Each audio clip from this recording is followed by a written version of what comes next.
फटी? हाँ जी फटी मारी किस जगह ते? सिर च तालू किस जगह ते? ते ਇਹ ਜਗ੍ਹਾ अच्छा जी।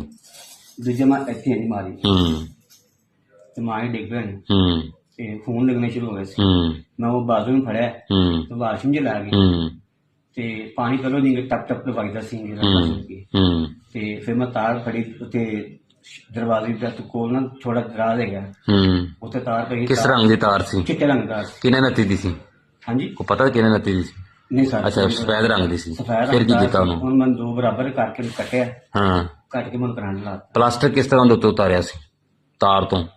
ਛੁਰੀ ਨਾਲ ਸਰ ਜੀ ਅੱਛਾ ਫਿਰ ਉਸ ਤੋਂ ਬਾਅਦ ਕਰੰਟ ਕਿਸ ਤਰ੍ਹਾਂ ਲਾਇਆ ਸੀ? ਜਿੰਗੇ ਅੰਗੂਠੇ ਨਾਲ ਬੰਨ ਕੇ ਜਿੰਗੇ ਦੋਨਾਂ ਅੰਗੂਠਿਆਂ ਨਾਲ? ਦੋਨੋਂ ਅੰਗੂਠੇ ਫਿਰ ਉਸ ਤੋਂ ਬਾਅਦ ਫਿਰ ਮੈਂ ਕਰੰਟ ਲਾ ਦਿੱਤਾ। ਬਾਥਰੂਮ ਦੇ ਵਿੱਚ ਹੀ ਹਾਂਜੀ ਸਰ ਕਰੰਟ ਲਾ ਕੇ? ਹੋਸ਼ ਆ ਗਈ ਤੈਨੂੰ ਕਹਿੰਦਾ ਨਹੀਂ ਮੈਂ ਰੰਗ ਲਾਇਆ ਸੀ। ਅੱਛਾ ਤੇ ਉਹ ਆਪਣਾ ਉਸ ਤੋਂ ਬਾਅਦ ਫਿਰ ਕੀ ਕੀਤਾ?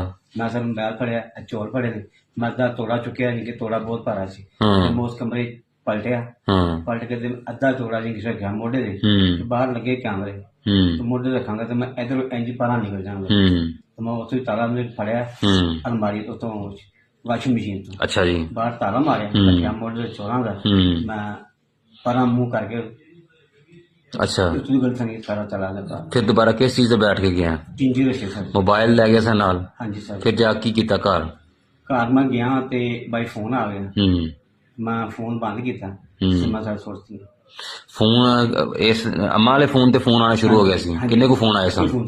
ਕਿੰਨੇ ਕੋ ਵਜੇ ਤੱਕ ਕਿੰਨੇ ਵਜੇ ਆਇਆ ਸੀ? ਮੇਰੇ ਖਿਆਲ ਨਾਲ 1:30 ਦਾ ਟਾਈਮ ਸੀ। ਅੱਛਾ ਫਿਰ ਸਿਮਾਂ ਕੱਢਤੀਆਂ? ਸਿਮ ਕਰਦੇ ਸੀ। ਠੀਕ ਹੋ ਗਿਆ। ਫਿਰ ਸਿਮਾਂ ਕਿੱਥੇ ਸੁੱਟੀਆਂ? ਉੱਥੇ ਹੀ ਗਏ ਸਟਾਫ ਦੇ ਕੋਲ ਹੀ ਗਈ ਸੀ। ਅੱਛਾ ਘਰ ਕਿੰਨੇ ਵਜੇ ਵਾਪਸ ਪਹੁੰਚਿਆ ਸੀ ਤੂੰ? ਮੇਰੇ ਖਿਆਲ 2:45 ਵਜੇ ਹੋਣਗੇ। 2:45 ਵਜੇ ਸਨ। ਤੇ ਆਪਣੀ ਬੀਵੀ ਨੂੰ ਕੋਈ ਦੱਸਿਆ ਕਿ ਕਿਸੇ ਕਿਸਮ ਦੀ ਗੱਲਬਾਤ? ਕਿੱਥੋਂ ਲਿਆ ਮੈਂ ਅਗਰ ਰਾਸ਼ਨ ਲੈਣ ਗਿਆ ਇਹੋ ਟਾਈਮ ਹੋ ਗਿਆ ਸੀ। ਹਾਂ ਚੌਲ ਲੈਣ ਗਿਆ ਰਾਸ਼ਨ ਮਿਲਿਆ ਚੌਲ ਮਿਲੇ ਤੇ ਮੋਬਾਈਲ ਦੇ ਮੁਤਲਕ ਆਪਣੀ ਬੀਵੀ ਨੂੰ ਦੱਸਿਆ ਸੀ? ਉਹਨੂੰ ਦੱਸਿਆ ਹੀ ਨਹੀਂ। ਤੇ ਇਹ ਤੂੰ ਸਾਰਾ ਕੰਮ ਕਾਹਦੇ ਵਾਸਤੇ ਕੀਤਾ? ਸਰ ਉਹਨੇ ਸੇ ਅਟੈਚਨ ਨਾਲ ਮੇਰੀ ਵਾਇਸ ਸਾਰੀ ਗਈ ਸੀ ਅੱਛਾ ਕਿਉਂਕਿ ਬਟਨਾਂ ਨਾਲ ਤੁਹਾਡੇ ਕੋਲ ਉਹਦੀ ਬੈਕ ਸਾਈਡ ਲੱਗਦੀ ਜਿਵੇਂ ਐਪਲ ਦੀ ਮੋਬਾਈਲ ਕਿਉਂਕਿ ਉਹ ਚੀਜ਼ ਨਹੀਂ ਕੈਮਰੇ ਬਣੇ ਨੇ ਤੇ ਆ ਜੀ ਕਿ ਬਟਨਾਂ ਨਾਲ ਮੇਰੀ ਖੁਆਇਸ਼ ਅਟੈਚ ਨਾਲ ਸੀ। ਤੇ ਇਸ ਤੋਂ ਪਹਿਲੇ ਕੋਈ ਟੱਚ ਮੋਬਾਈਲ ਨਹੀਂ ਸੀ ਆ ਤੇਰੇ ਕੋਲ? ਇਹ ਖੁਆਇਸ਼ ਕਿੰਨੇ ਅਰਸੇ ਤੋਂ ਸੀ? ਆਈ ਕਿ ਸਾਡੀ 5-6 ਸਾਲ ਤੋਂ 5-6 ਸਾਲ ਤੋਂ। ਇਸ ਤੋਂ ਪਹਿਲੇ ਤੂੰ ਟੱਚ ਮੋਬਾਈਲ ਨਹੀਂ ਕਿਸੇ ਪਾਸੇ ਵੇਖੇ ਕਿਸੇ ਦੇ ਹੱਥ ਦੇ ਵਿੱਚ? ਹੈ ਹੀ ਕੋਈ ਸਕਮੇ ਕੁਝ। ਤੇ ਹੁਣ ਤੈਨੂੰ ਕੋਈ ਅਫਸੋਸ ਦੁੱਖ ਜਾਂ ਕੁਛ ਹੈ ਸਾਰੇ ਕਰਨ ਤੇ? ਉਹ ਤਾਂ ਸਰ ਹਰ ਇਨਸਾਨ ਨੂੰ ਸਰ ਹੁੰਦਾ।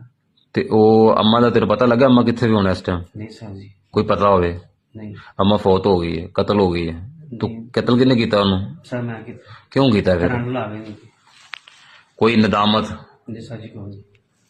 ਠੀਕ।